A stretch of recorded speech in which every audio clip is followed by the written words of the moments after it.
Shalom, Bapak Ibu saudara semua bersuka cita pagi hari ini. Siapa yang percaya Tuhan kita luar biasa, lambaikan tangan kita beri tepuk tangan yang terbaik buat Tuhan Yesus.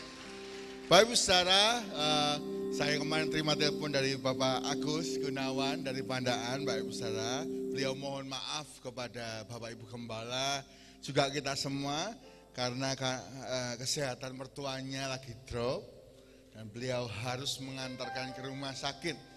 Beliau sudah sampai di Surabaya, Pak Ibu saudara ya. Kemarin malam jam 10, jam 11 saya ditelepon. Mohon maaf Pak Surisak, karena ini mertua saya nggak ada yang nganter, harus saya anaknya, ya, anak mantunya. Maka beliau pulang ke Pandaan dan mohon maaf sebesar-besarnya untuk Bapak Ibu. Kesempatan berikutnya beliau akan datang bersama tim untuk bersaksi. Puji Tuhan, hari ini kita sama-sama belajar firman Tuhan, ya, dengan tema ciri orang yang memperhatikan firman. Bapak Ibu saudara, apa sih ciri orang memperhatikan firman? Firman Tuhan berkata, kalau orang itu memperhatikan firman, Mazmur 1, hidupnya bahagia dan berhasil. Katakan sama-sama ya, bahagia dan berhasil. 1, 2, 3, bahagia dan berhasil. Banyak orang berhasil tapi tidak bahagia. Hidupnya susah. Padahal kaya raya, menurut orang berhasil. Jabatannya tinggi, tapi gak bahagia. Kalau hari ini kita turut firman, kita dapat berkat lengkap, bahagia dan berhasil. Bapak Ibu saudara, bagaimana kita tahu bahwa diri kita ini sesuai firman? Kita coba cek ciri-ciri ini ya. Kita buka sama-sama. Amsal 4 ayat 20 sampai yang ke-27. Amsal 4 ayat 20 sampai 27, Bapak Ibu saudara, mari baca bergantian. Saya ayat 20, Bapak Ibu saudara ayat 21, begitu seterusnya sampai yang ke-27. Amsal 4 ayat 20 dikatakan di sana, hai anakku, perhatikanlah perkataanku, arahkanlah telingamu kepada ucapanku, firman ya. 21 Bapak Ibu saudara, 1, 2, 3.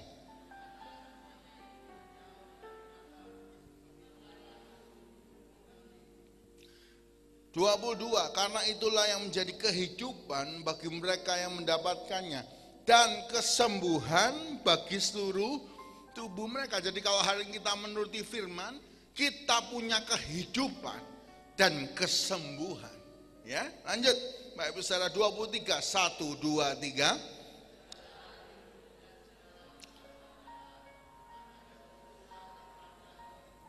24, buanglah mulut serong daripadamu dan jauhkanlah bibir yang dolak-dalik daripadamu. 25, 1, 2, 3.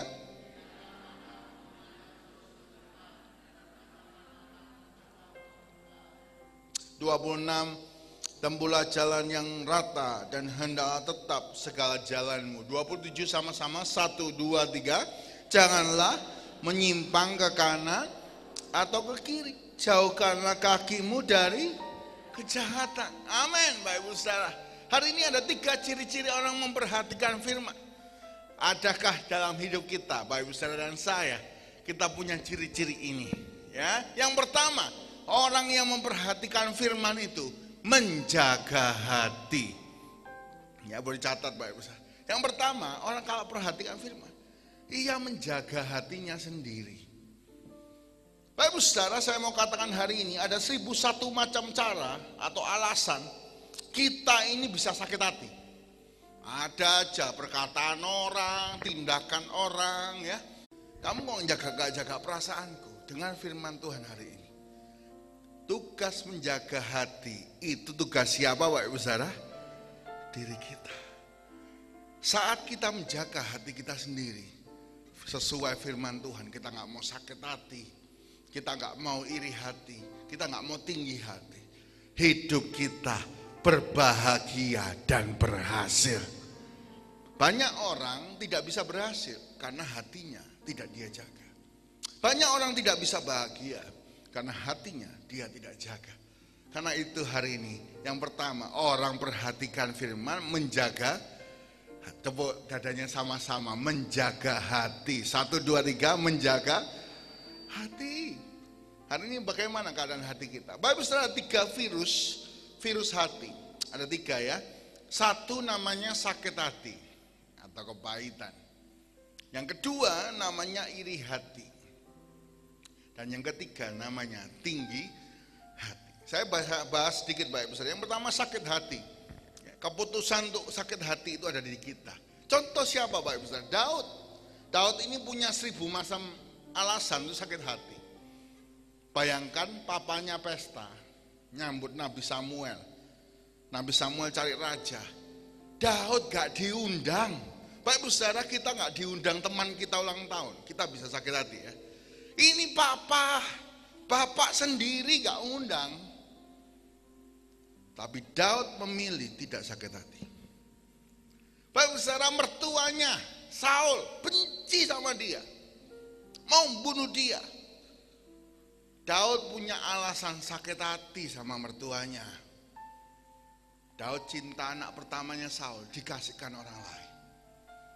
Semua yang diingin oleh Daud diganggu oleh Saul. Dia punya alasan sakit hati, tapi Daud membersihkan hatinya. Bapak Ibu Saudara, ketika Daud dikudeta anaknya Absalom, keluar daripada istana, ada orang namanya Simei. Mungkin ada Simei dalam hidup kita ya. Simei ini ngomong apa? Lihat raja itu keluar dari kerajaannya. Terkutuklah raja itu, dikutuki. Orang lagi susah, dihianati anaknya, kehilangan semuanya. Ada orang ngutuki. Baik, misalnya kita punya alasan untuk sakit hati, 1001 macam alasan. Tapi Daud memilih hatinya tetap bersih untuk Tuhan. Kenapa?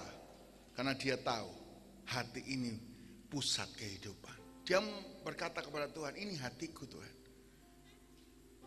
Kita nanti nyanyi juga sama-sama boleh. Ini hatiku tak sempurna, perlu campur tanganmu dalam hidupku. Hatiku mengasihimu,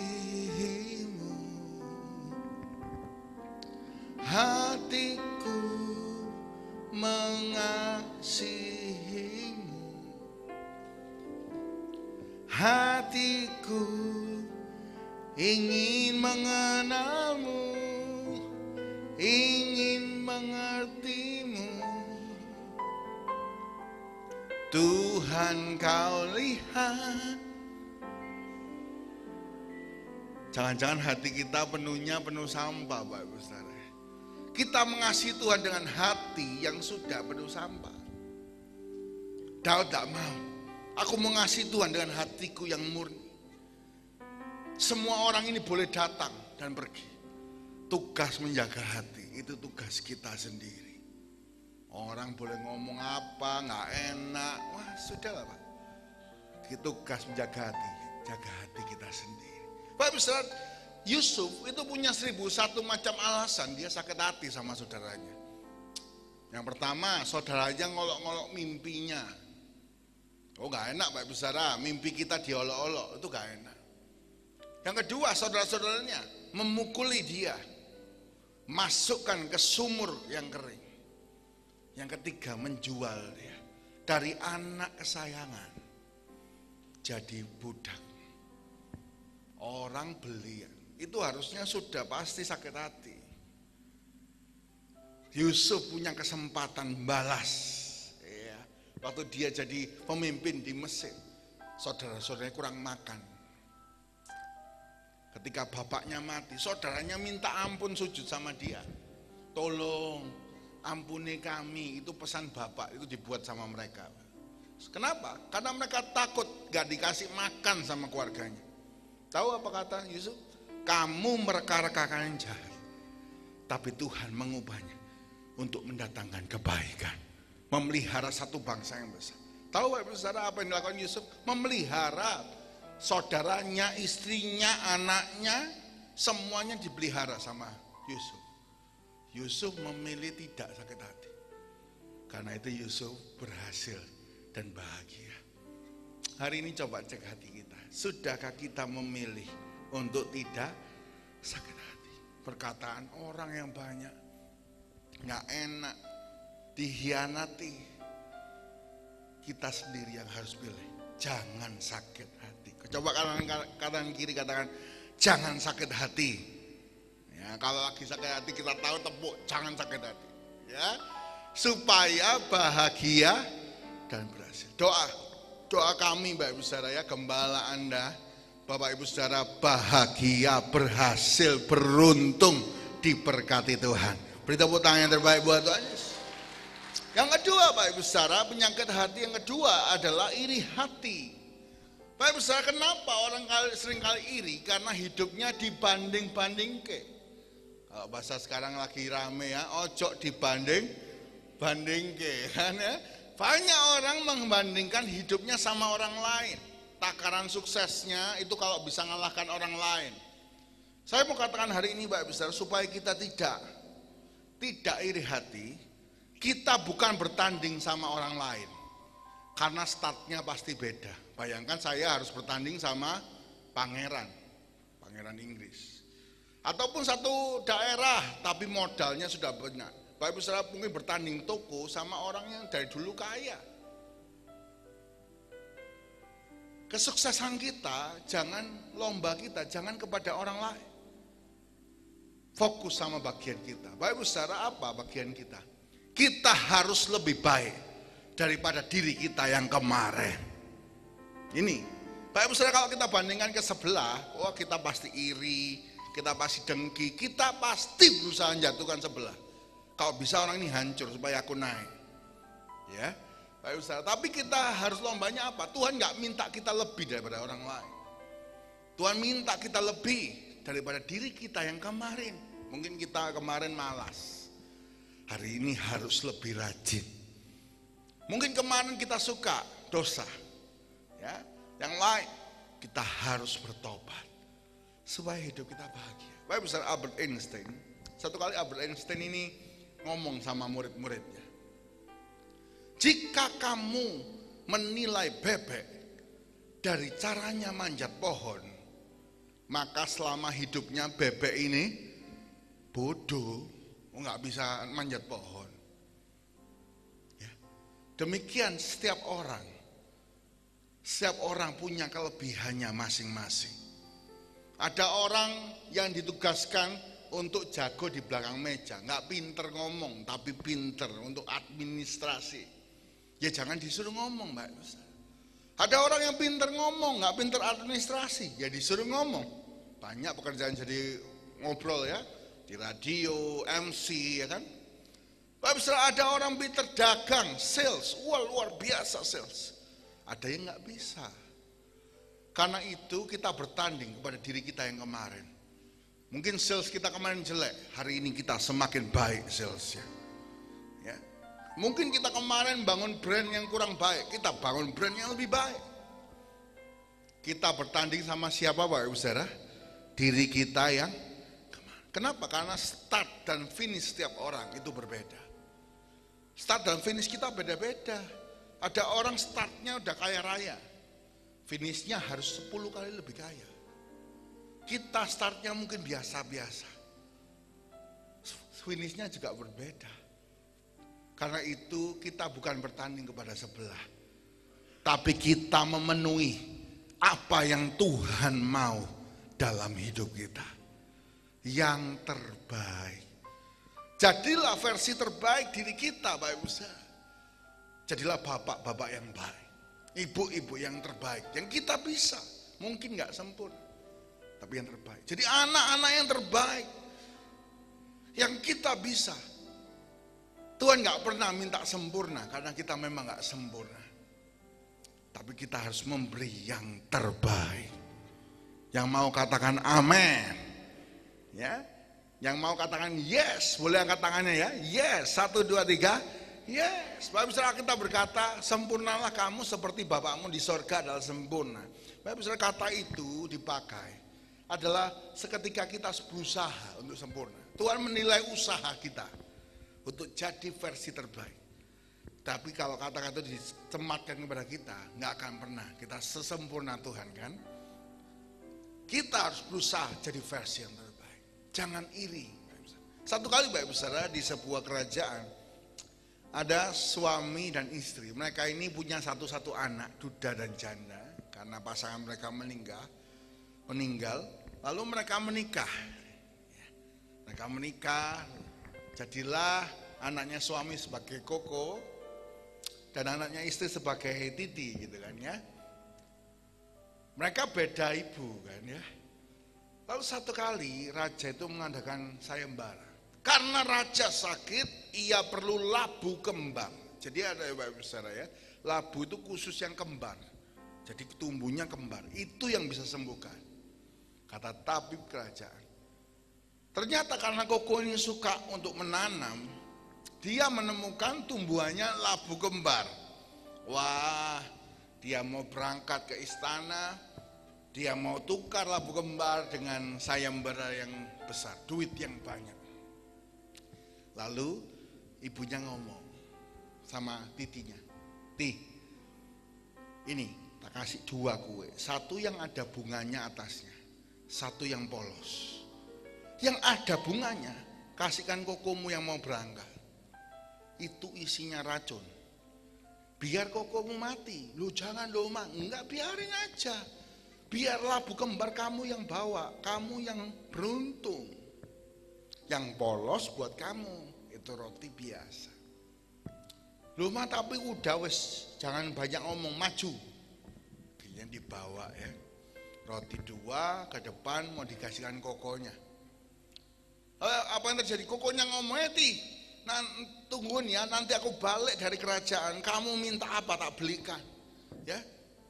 Aku berusaha sukses, doa no perjalananku ya, kamu pasti tak buat, yang bisa aku kasih tak kasih." Adiknya ini sedih, dia dengar itu, lalu dia tukar roti itu, yang bunga dia yang makan, Kokonya makan. Kokonya ngomong, "Ti makan." "Ya ayo," dimakan dengan lahap oleh titinya itu sambil sedih.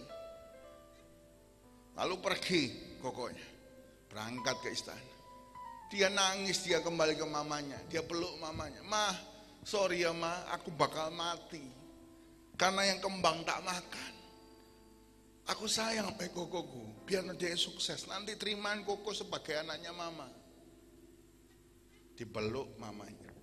Lalu mamanya ngomong, "Nak, kamu gak akan mati kok. Mama cuma ngetes hatimu.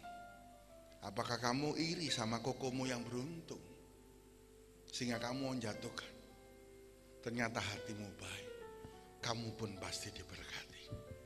Tapi saat kita seringkali merasa iri kepada keberuntungan orang, padahal kita lupa bahwa kita bersama Tuhan juga beruntung dan berhasil. Karena itu Bapak Ibu Saudara, coba bersihkan hati. Jangan bandingkan kepada orang lain.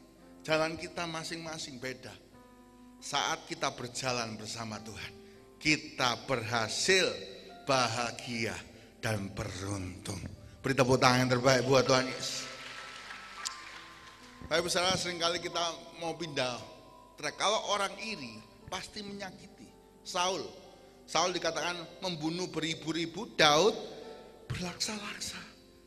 Itu dia iri. Kenapa? Karena dia bandingkan diri sama Daud. Bapak Saudara, kalau Daud ini, Saul ini nggak iri, dia beribu-ribu itu sudah hebat. Dan dia masih punya waktu untuk berlaksa-laksa. Tapi apa yang dia lakukan? Dia menjatuhkan mantunya. Dia menjatuhkan panglimanya sendiri. Bayangkan Bapak Ibu Saudara, kalau kita raja ya, punya panglima jago, harusnya senang apa susah?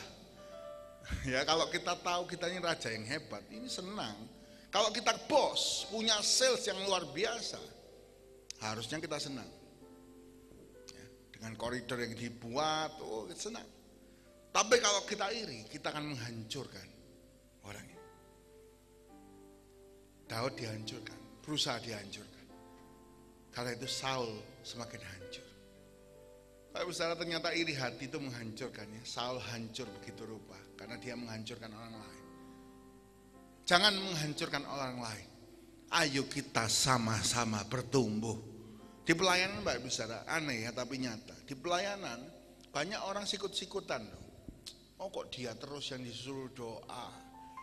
Oh kok dia terus yang dianggap. Bisa dijatuhkan. Dikata-kata yang jelek. Story WA yang macam-macam. Oh dikata-kata yang gak baik. Bapak Ibu Saudara, sekali lagi saya mau katakan, tugas menjaga hati itu tugasnya siapa Bapak Ibu Saudara?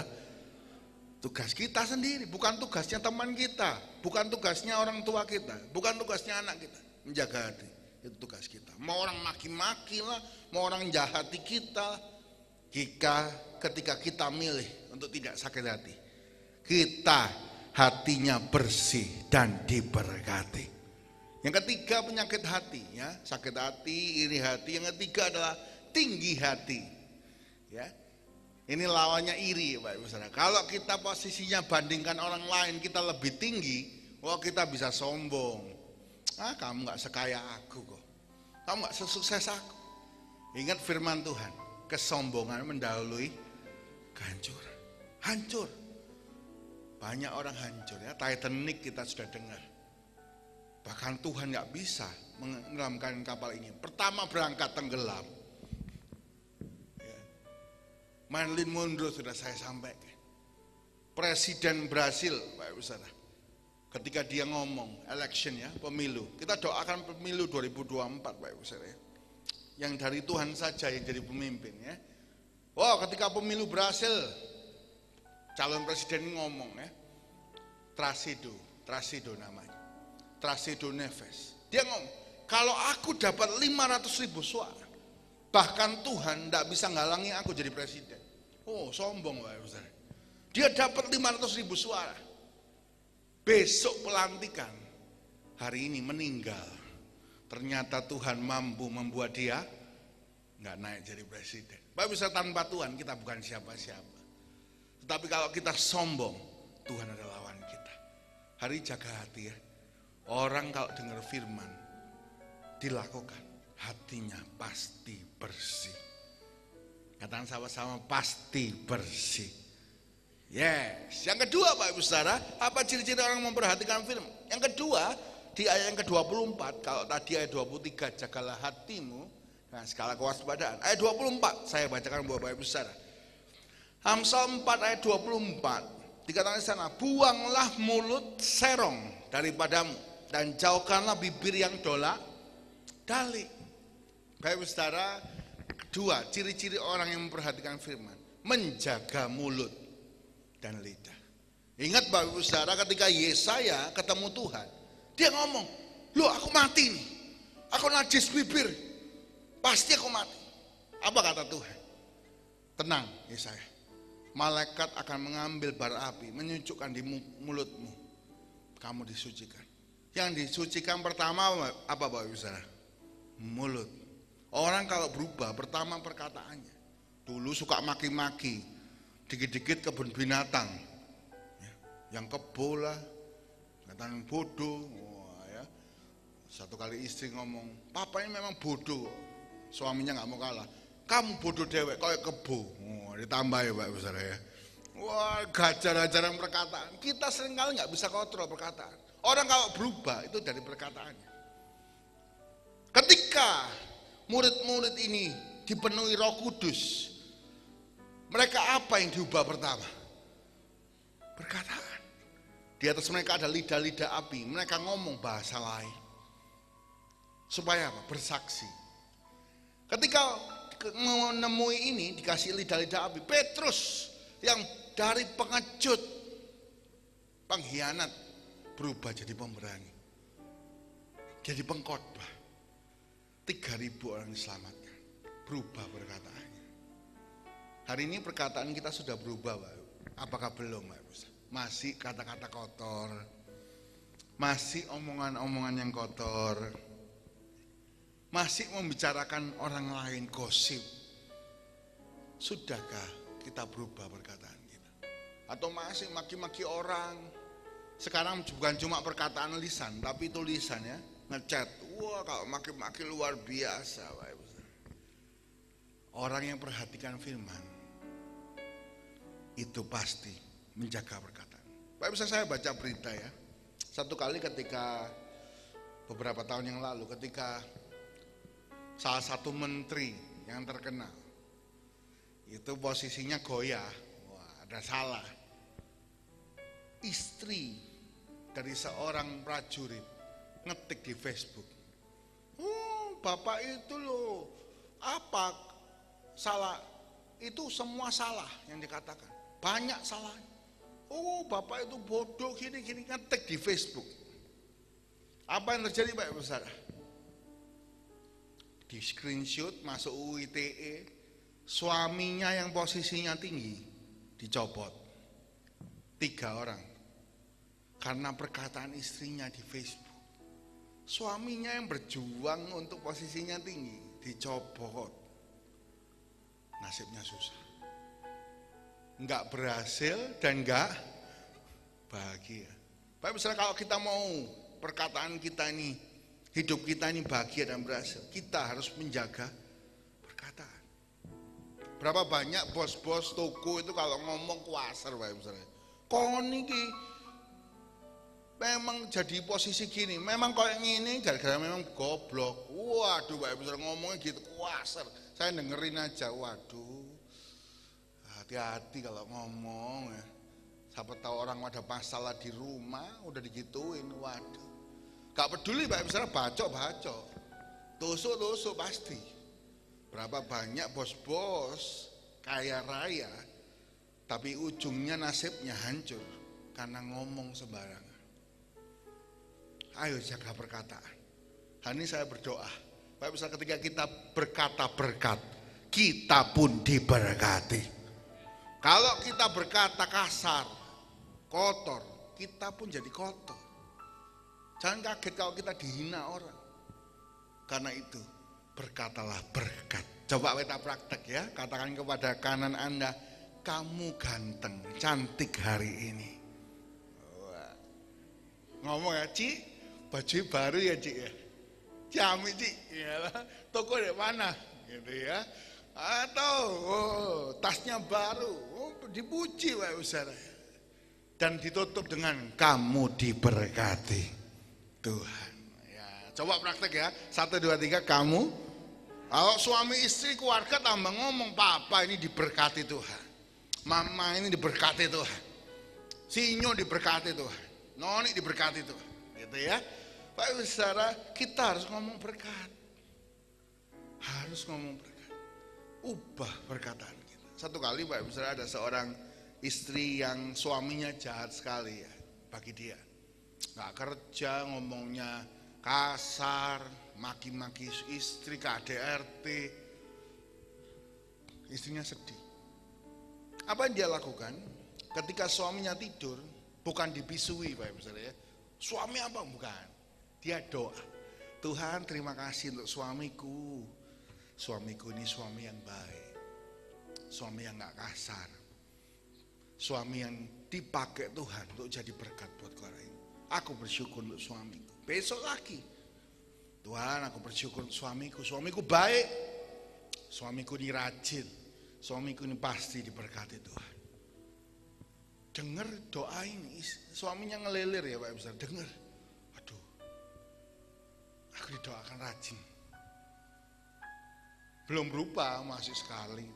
Doakan terus sama istrinya. Aku bersyukur punya suami. Ini bukan suami yang salah. Aku gak nyesel sama nikah sama suamiku ini. Banyak rumah tangga ngomongin ya.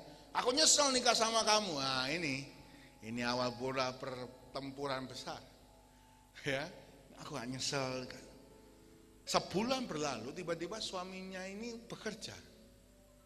Pulang duitnya dikasih istri. Tuh kaget. Dia doa terus. Setelah suaminya bekerja, walaupun perkataan kasar itu masih keluar Pak Ibu Saudara ya, pelan-pelan berubah. Pak Ibu Saudara, berubah itu gak mudah, butuh waktu. Tapi kita jangan berhenti berdoa. Doa terus isi. 5 tahun kemudian suaminya berubah.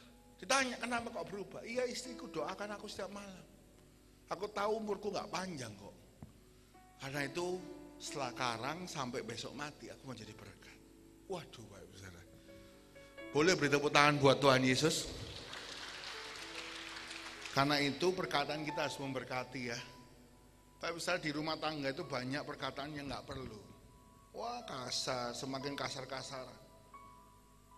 Orang bijak itu bisa nahan mulutnya. Saya satu kali baca artikel ya. Kita untuk mengajar anak kita bicara itu butuh 2-3 tahun. Mungkin ada yang terlambat 2-3-4 tahun. Tapi untuk mengajarkan kapan berhenti bicara butuh waktu seumur hidup Pak Ibu Saudara. Ternyata kalau tambah tua bicaranya tambah cepat, tambah banyak Pak Ibu Saudara. Ya, bicara tambah banyak. Kadang kita nggak bijaksana kalau kita berbicara. Orang yang ngerti firman, mulutnya diubahkan. Yang menuruti firman, yang pertama menjaga hati. Ya, Amsal 4 ayat 23. Yang kedua, menjaga mulut. Amsal 4 ayat 24. Yang ketiga yang terakhir, Pak Ibu Saudara ya. Kita buka sama-sama Amsal 4 ayat 25 sampai 27, Pak Ibu Saudara. Pembacaan firman yang terakhir, Pak Ibu Saudara. Amsal 4 25 sampai 27, sekali lagi baca bergantian. Saya 25, Pak Ibu Saudara 26, 27 kita baca bersama-sama. 25, biarlah matamu memandang terus ke depan dan tatapan matamu tetap ke muka. 26 Pak Ibu Saudara, 1, 2, 3. 27 sama-sama, 1, 2, 3. Janganlah menyimpang ke kanan atau ke kiri. Jauhkanlah kakimu daripada kejahatan. Pak Ibu Saudara, yang ketiga, menjaga fokus. Banyak orang nggak fokus ya.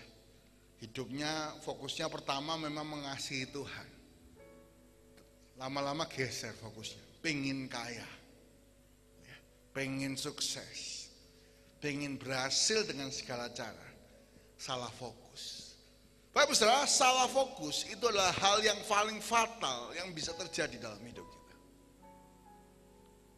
Itu akan menghancurkan kita. Pak Ibu Saudara, kalau kita salah jalan, yang kita temui jalan buntu.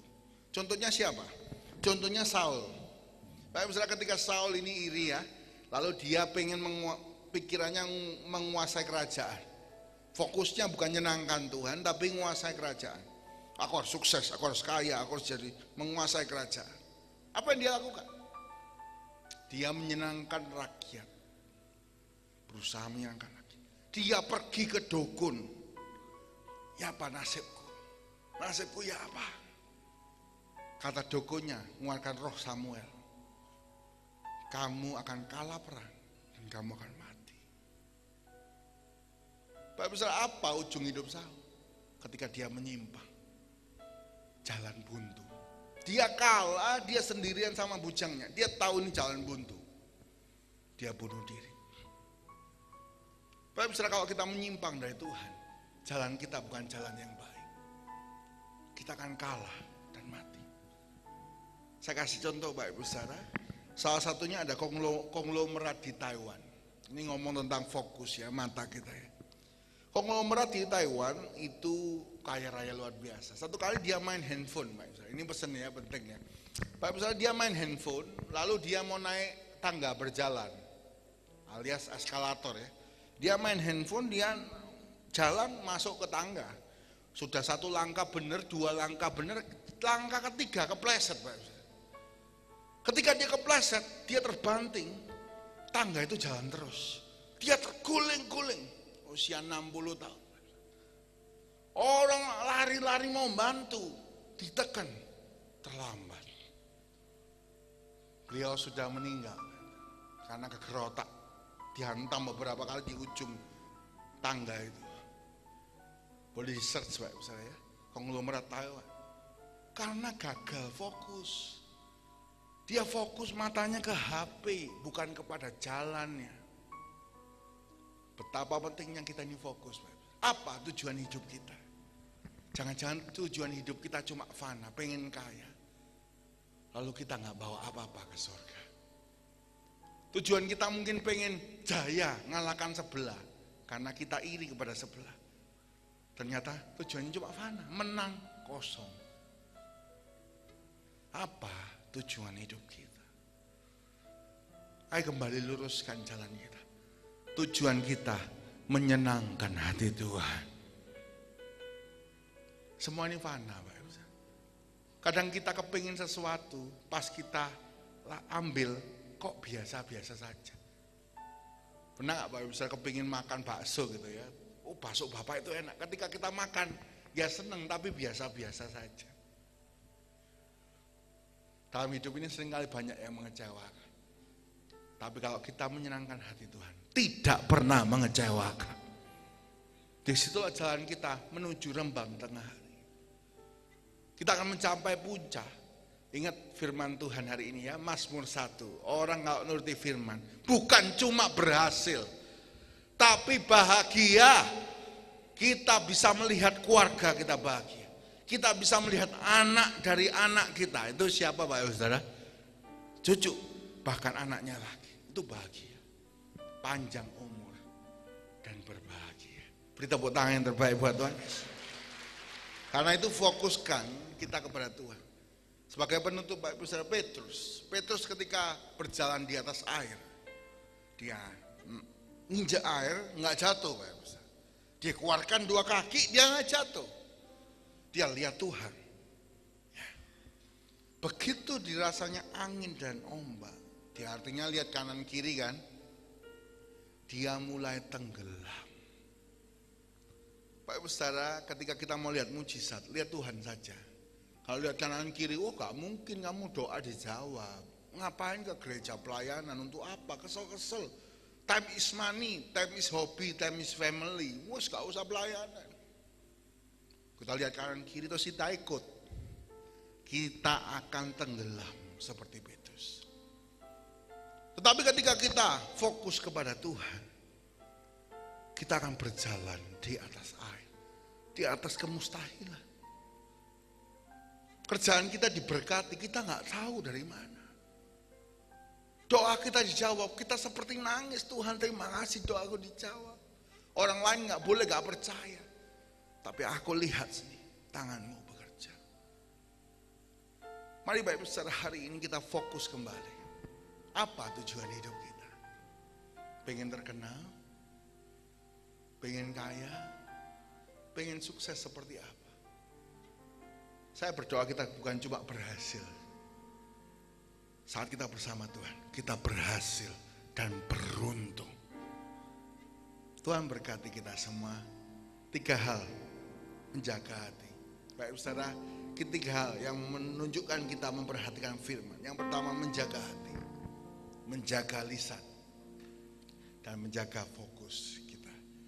Tuhan berkati kita semua.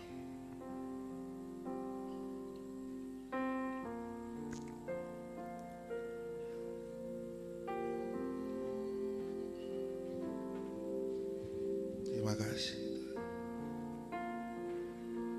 Ku renungkan firman-Mu siang dan malam, ku pegang perintah-Mu dan ku lakukan. Engkau tahu ya Tuhan, tujuan hidupku hanyalah untuk menyenangkan hati-Mu.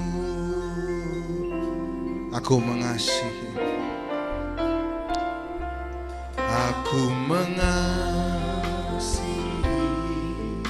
Engkau Yesus dengan segenap hatiku. Aku mengasihi Engkau Yesus dengan segenap jiwaku.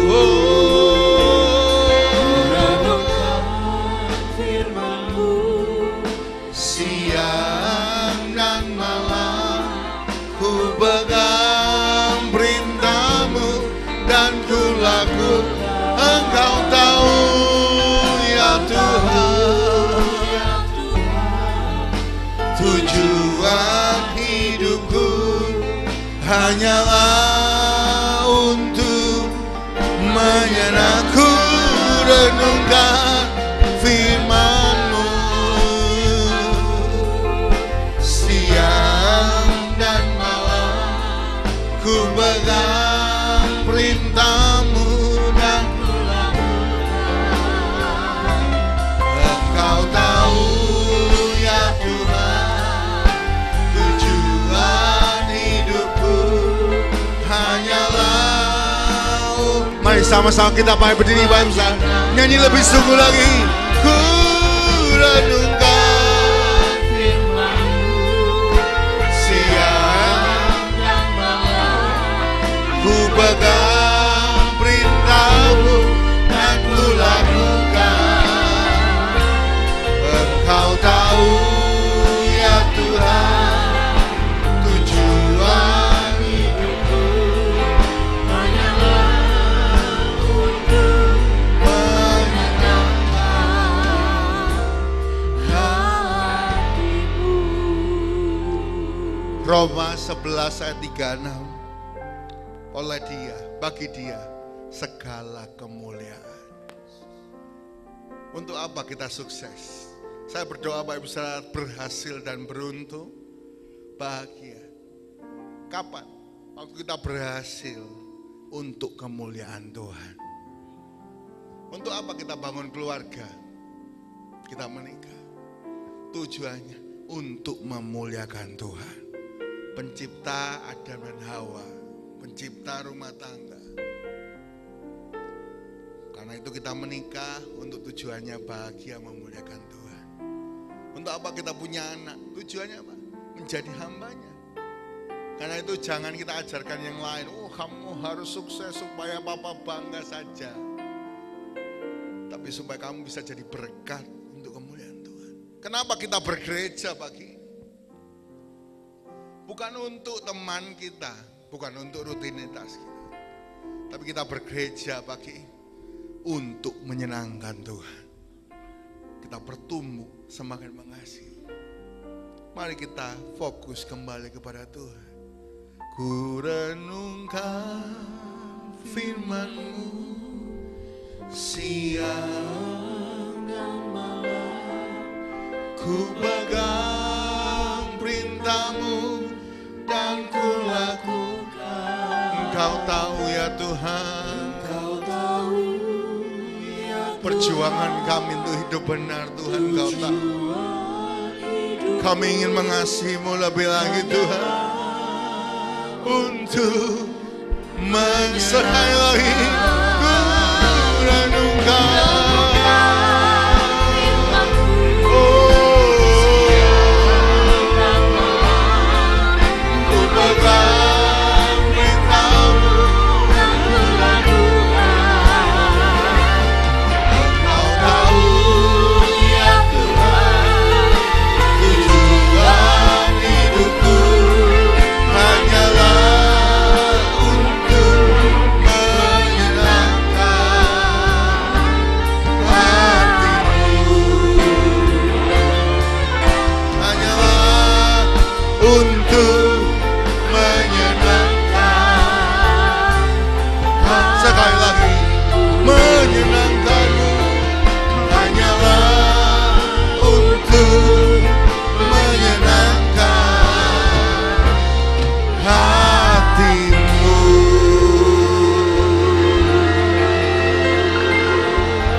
Tuhan Yesus, kiranya rohani kami hari ini bertambah-tambah.